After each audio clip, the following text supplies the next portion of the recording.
ಎತ್ರ ನಾರಸ್ತೆ ಪೂಜತೆ ರಮಂತೆ ತತ್ರ ದೇವತಾ. ಸೊ ಇದ್ರ ಅರ್ಥ ಏನು ಅಂತ ಅಂದ್ರೆ ನಾವ್ ಎಲ್ಲಿ ಮಹಿಳೆಯರನ್ನ ಗೌರವಿಸ್ತೀವೋ ಅಲ್ಲಿ ದೇವರು ವಾಸಿಸ್ತಾನಂತೆ. ಜೈ ಶ್ರೀರಾಮ್ ಜಯ ಹನುಮಾನ್ ಅಂತ ಹೇಳಿ ನನ್ನ ಮಾತನ್ನ ನಾನು ಸ್ಟಾರ್ಟ್ ಮಾಡ್ತಾ ಇದ್ದೀನಿ. ಇವತ್ತು ನಾನು ಯಾವುದೇ ರೀತಿ ಒಂದು ಬಿಸ್ನೆಸ್ ಬಗ್ಗೆ ನಾನು ತೋರ್ಸಕ್ ಬಂದಿಲ್ಲ. ಇವತ್ತು ನಾನು ಮಾತಾಡಕ್ ಬಂದಿರೋದು ಒಂದು ರ್ಯಾಪಿಡೋ ಬೈಕ್ ಟ್ಯಾಕ್ಸಿ ಪರ ಮಾತಾಡಕ್ ಬಂದಿದ್ದೀನಿ. ಕಾನೂನು ನಿಯಮ ನೀತಿಗಳನ್ನ ಅದನ್ನ ಪಾಲಿಸೋದು, ರೂಲ್ಸ್ ಅಂಡ್ ರೆಗ್ಯುಲೇಷನ್ ಏನೇ ಇದ್ರು ಪಾಲಿಸೋದು ನಮ್ಮೆಲ್ಲರ ಕರ್ತವ್ಯ, ಮತ್ತೆ ಅದನ್ನ ನಾವು ಗೌರವಿಸಲೇಬೇಕು. ಸರ್ಕಾರದ ಒಂದು ಜಾಹೀರಾತು ತಗೊಳಕ್ಕೂ ಮುಂಚೆ ಒಂದು ಟ್ರಾನ್ಸಿಷನ್ ಪೀರಿಯಡ್, ಒಂದು ಇಂಟಿಮೇಶನ್ ಕೊಡಬೇಕಾಯ್ತು. ಬಟ್ ಏನು ಕೊಡ್ಲಿಲ್ಲ. ಏಕಾಏಕಿ ಬಂದು ಗಾಡಿನೆಲ್ಲ ಸೀಸ್ ಮಾಡಿ ನಮ್ ಕೈಲೆಲ್ಲ ದಂಡ ಕಟ್ಟಿಸ್ಕೊಂಡ್ರು. ಇದ್ರಲ್ಲಿ ಒಂದು ಗೊತ್ತಾಗತ್ತೆ, ಕಾನೂನು ಉಲ್ಲಂಘನೆ ಮಾಡ್ತಾ ಇರೋದು ಯಾರು ಅಂತ. ನೋಡಿ, ಇದ್ರಲ್ಲಿ ನಮ್ಗೆ ಒಂದ್ ಕಾನೂನು, ಅವ್ರದ್ದೇ ಒಂದ್ ಕಾನೂನು. ಸೊ ಇನ್ನ ನಾನು ರ್ಯಾಪಿಡೋ ಆಪ್ ಪ್ರಕಾರ ಬರ್ತೀನಿ. ರ್ಯಾಪಿಡೋ ಆಪ್ ಅದು ಒಂದು ಅಗ್ರಿಗೇಟ್ ಅಂತ ಅಂದ್ರೆ ನಿಮ್ಗೆ ಒಂದು ಡಿಜಿಟಲ್ ಪ್ಲಾಟ್ಫಾರ್ಮ್. ಕಸ್ಟಮರ್ ನ ಕನೆಕ್ಟ್ ಮಾಡಿಸ್ಕೊಳ್ಳೋಸ್ಕರ, ಅಂದ್ರೆ ಸರ್ವಿಸ್ ಕೊಡೋಕೋಸ್ಕರ ಆತರ ಅಗ್ರಿಗೇಟ್ ಅನ್ನೋ ಆಪ್ ಯೂಸ್ ಮಾಡ್ತಾರೆ. ರ್ಯಾಪಿಡೋ ಬೈಕ್ ಟ್ಯಾಕ್ಸಿ ತರಬೇಕು ಅಂತ ಅನ್ಬಿಟ್ಟು 2021ರಲ್ಲಿ ಕೋರ್ಟ್ಗೆ, ಅಂದ್ರೆ ಸ್ಟೇಟ್ ಗೌರ್ಮೆಂಟ್ಗೆ ಮೊರೆ ಹೋಗ್ತಾರೆ. ಅವಾಗ ಅವರು ರಿಜೆಕ್ಷನ್ ಮಾಡ್ತಾರೆ. ಪರ್ಮಿಷನ್ಗೋಸ್ಕರ ಬೈಕ್ ಟ್ಯಾಕ್ಸಿ ತರಬೇಕು ಅಂತ ರಿಜೆಕ್ಷನ್ ಮಾಡ್ತಾರೆ. ಅದಾದ್ಮೇಲೆ ರಿಜೆಕ್ಟ್ ಮಾಡಿದ್ಮೇಲೆ ಏನ್ ಮಾಡ್ತಾರೆ ಅಂದ್ರೆ, ಈ ಎಲೆಕ್ಟ್ರಿಕ್ ಬೈಕ್ ಸ್ಕೀಮ್ ಬರುತ್ತೆ. ಎಲೆಕ್ಟ್ರಿಕ್ ಬೈಕ್ ಸ್ಕೀಮ್ ಅಲ್ಲಿ ಈ ರ್ಯಾಪಿಡೋ ಅವರು ಆ ಸ್ಕೀಮ್ ಅಲ್ಲಿ ಮುಖಾಂತರ ತಗೋಬರೋಣ ಅಂತ ಇದ್ ಮಾಡ್ತಾರೆ. ಸೊ ಅವಾಗ್ಲೂ ಅವರು ರಿಜೆಕ್ಟ್ ಮಾಡ್ತಾರೆ. ಏನಕ್ಕೆ? ಒಂದು ಪರ್ಮಿಷನ್ ಇರಲ್ಲ, ಈ ರೂಲ್ಸ್ ಇದೆ. ಅದು ಆಕ್ಚುಲಿ ನಿಮ್ಗೆ ಈ ಮೋಟಾರ್ ವೆಹಿಕಲ್ಸ್ ಆಕ್ಟ್ 1988 ಪ್ರಕಾರ ಅದು ರೂಲ್ಸ್ ಇದೆ, ಅದನ್ನ ಫಾಲೋ ಮಾಡಬೇಕು ಅಂತ ಅವರು ರಿಜೆಕ್ಟ್ ಮಾಡ್ತಾನೆ ಇರ್ತಾರೆ. ಬಟ್ ಅವರು ನೆಕ್ಸ್ಟ್ ಹೈಕೋರ್ಟ್ ಮೊರೆ ಹೋಗ್ತಾರೆ. ಪ್ರತಿಯೊಬ್ರು ಅಗ್ರಿಗೇಟರ್ಸ್ ಹೋಗ್ತಾರೆ, ಇಂಡಿವಿಜುವಲ್ ಮೋಟಾರ್ ಸೈಕಲ್ ಮೊರೆ ಹೋಗ್ತಾರೆ.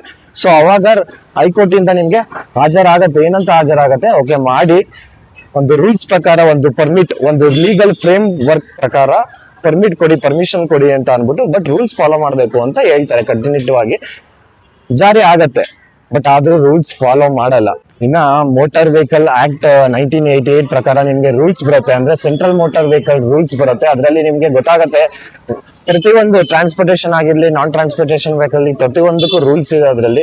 ಅಂದ್ರೆ ವೆಹಿಕಲ್ ರಿಜಿಸ್ಟ್ರೇಷನ್ ಬರುತ್ತೆ ನಿಮ್ಗೆ, ಡ್ರೈವಿಂಗ್ ಲೈಸೆನ್ಸ್ ಬರುತ್ತೆ, ಪರ್ಮಿಟ್ ಬರುತ್ತೆ, ಫಿಟ್ನೆಸ್ ಸರ್ಟಿಫಿಕೇಟ್ ಬರುತ್ತೆ, ವೆಹಿಕಲ್ ಸೇಫ್ಟಿ ಬರುತ್ತೆ, ವೆಹಿಕಲ್ ಅಂಡ್ ಕಮರ್ಷಿಯಲ್ ಆಪರೇಷನ್ಸ್ ಬರುತ್ತೆ. ಸೊ ಇಷ್ಟು ರೂಲ್ಸ್ ಎಲ್ಲ ಅದ್ರಲ್ಲಿ ನೀವು ನೋಡಿದ್ರೆ ನಿಮ್ಗೆ ಅದ್ರಲ್ಲಿ ಗೊತ್ತಾಗತ್ತೆ. ಆಕ್ಚುಲಿ January 23ಕ್ಕೆ 2026ಕ್ಕೆ ಮತ್ತೆ ಕೋರ್ಟ್ ಅಲ್ಲಿ ಏನಂತ ಆದೇಶ ಕೊಡ್ತಾರೆ ಅಂತ ಅಂದ್ರೆ, ಸುಪ್ರೀಂ ಕೋರ್ಟ್ ಅಲ್ಲಿ ನೀವು ಪರ್ಮಿಷನ್ ಬೈಕ್ ರೈಡ್ ಮಾಡಿ, ಕಾಂಟ್ರಾಕ್ಟ್ ಕ್ಯಾರೇಜಸ್ ಅಂತ ಅಂತಾರೆ. ಕಾಂಟ್ರಾಕ್ಟ್ ಕ್ಯಾರೇಜಸ್ ಮುಖಾಂತರ ನೀವು ಬೈಕ್ ಟ್ಯಾಕ್ಸಿನ ಓಡಿಸಿ, but with rules and regulation follow ಮಾಡ್ಲಿ. ಅಂಡ್ ಈ ಕಾಂಟ್ರಾಕ್ಟ್ ಕ್ಯಾರೇಜಸ್ ನಿಮ್ಗೆ Section 2 Clause 7 ಅಲ್ಲಿ ಬರುತ್ತೆ.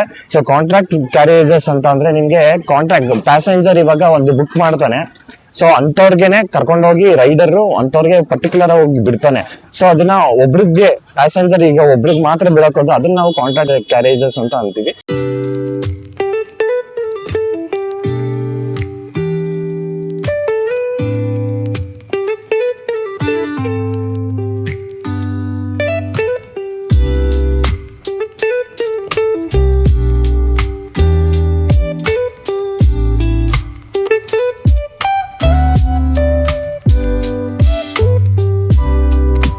ಸೊ ನೀವು ನೋಡ್ತಿರ್ಬೋದು Section 2 Clause 7 ಅಲ್ಲಿ ನಿಮ್ಗೆ ಕಾಂಟ್ರಾಕ್ಟ್ ಕ್ಯಾರೇಜಸ್ ಬರುತ್ತೆ. ಅದರಿಂದನೇ ನಿಮ್ಗೆ ಬೈಕ್ ಟ್ಯಾಕ್ಸಿ ಓಡ್ತಾ ಇರೋದು ಕಾಂಟ್ರಾಕ್ಟ್. ಸೊ ಆ ರೂಲ್ಸ್ ಪ್ರಕಾರ ತರಲಿ. ನಾವು ರೂಲ್ಸ್ ಬೇಡ ಅಂತ ಅಂತಿಲ್ಲ, ರೂಲ್ಸ್ ಪ್ರಕಾರ ತರಲಿ. ಪರ್ಮಿಟ್ ಬೇಡ ಅಂತ ಅಂತಿಲ್ಲ, ಪರ್ಮಿಟ್ ಪ್ರಕಾರ ತರಲಿ. ರೂಲ್ಸ್ ಯಾರಿಗೆ ಏನ್ ಕೊಡ್ಬೇಕು ಅದು ಪ್ರತಿಯೊಂದು ರೂಲ್ಸ್ ಪ್ರಕಾರ ತಗೊಬಂದ್ ಮಾಡಿದಾಗ 100% ಅದು ಎಲ್ಲಾರ್ಗು ಸಮವಾಗಿ ಇರುತ್ತೆ ಅಂತ ನಾನು ಹೇಳಕ್ ಇಷ್ಟಪಡ್ತೀನಿ. ರೂಲ್ಸ್ ಅಂಡ್ ರೆಗ್ಯುಲೇಷನ್ಸ್ ಎಲ್ಲ ಗೊತ್ತಿದ್ರು ತಪ್ಪು ಇಲ್ಲಿ ಯಾರ್ದು ಬರ್ತದೆ ಅಂತ ಅಂದ್ರೆ, ಒಂದು ಮೇನ್ ಆಗಿ ಅಧಿಕಾರಿಗಳದ್ದು ತಪ್ಪು, ಇನ್ನೊಂದು ಸರ್ಕಾರದ ತಪ್ಪು, ಇನ್ನೊಂದು ಆಪ್ ಅವ್ರ ತಪ್ಪು. ಈ ಝೊಮ್ಯಾಟೊ ಅಷ್ಟು ನಡ್ಕದ ಕೆಲ್ಸ ಇನ್ನೊಂದಿಲ್ಲ ಅಂತ ಅನ್ಸುತ್ತೆ. ಸೊ ನಾವೆಲ್ಲ ಕಂಫರ್ಟ್ ನೋಡ್ತೀವಿ. ಕಂಫರ್ಟ್ ನೋಡ್ದಾಗೆ ಬಂದಿದ್ ನಮ್ಗೆ ರ್ಯಾಪಿಡೋ. ನಾವು ಬೆಳಿಗ್ಗೆ 6 ಗಂಟೆಗೆ ಹೋದ್ರೆ ಮಧ್ಯಾಹ್ನ 12 ಗಂಟೆವರೆಗೂ ಕೆಲಸ ಮಾಡ್ತಾ ಇದ್ವಿ. ಮತ್ ತಿರ್ಗಾ ಟಿಫನ್ ಮಾಡ್ತಾ ಇರ್ಲಿಲ್ಲ. ಮತ್ ತಿರ್ಗಾ 12 ಗಂಟೆ ಒಂದು 2-3 ಅವರ್ ಬ್ರೇಕ್ ತಗೊಂಡು ಮತ್ತೆ 10:30 11 ಗಂಟೆ ತನಕ ಕೆಲಸ ಮಾಡ್ತಾ ಇದ್ವಿ. ಸೊ ಆ ತರ ಕೆಲಸ ಮಾಡ್ತಾ ಇದ್ವಿ. ಇನ್ನ ನಾವು ರ್ಯಾಪಿಡೋ ನಮ್ಗೆ ಹೆಂಗೆ ಅಷ್ಟು ಅಡ್ವಾಂಟೇಜಸ್ ನಂಗೆ ಅವಾಗೆಲ್ಲ ಗೊತ್ತಾಗ್ತಾ ಇರ್ಲಿಲ್ಲ. ಏನಕ್ಕೆ ಇಷ್ಟೊಂದು ಅಡ್ವಾಂಟೇಜಸ್ ಕೊಡ್ತಿದ್ರು ಅಂದ್ರೆ, ನಮ್ಗೆಲ್ಲ ಟಿಫನ್ ಬ್ರೇಕ್ಫಾಸ್ಟ್ ಕೊಡೋರು, 8:30ಕ್ಕೆ ಬ್ರೇಕ್ಫಾಸ್ಟ್ ಕೊಡೋರು. ಮತ್ತೆ ಲಾಂಜ್ ಇದೆ ನಿಮ್ಗೆ, ರ್ಯಾಪಿಡೋದು ಲಾಂಜ್ ಇದೆ.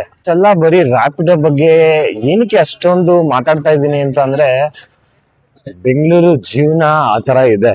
ರ್ಯಾಪಿಡೋ ಜೀವನ ನಾನು ಫಸ್ಟ್ ಕಷ್ಟ ಯಾವ ತರ ಇರತ್ತೆ ಅಂತ ನೋಡ್ಬೇಕು ಅಂತಾನೆ ನಾನು ಬೆಂಗಳೂರು ಬಂದಿದ್ದು, ಚೂಸ್ ಮಾಡ್ಕೊಂಡು ನಾನು ಬಂದಿದ್ದು.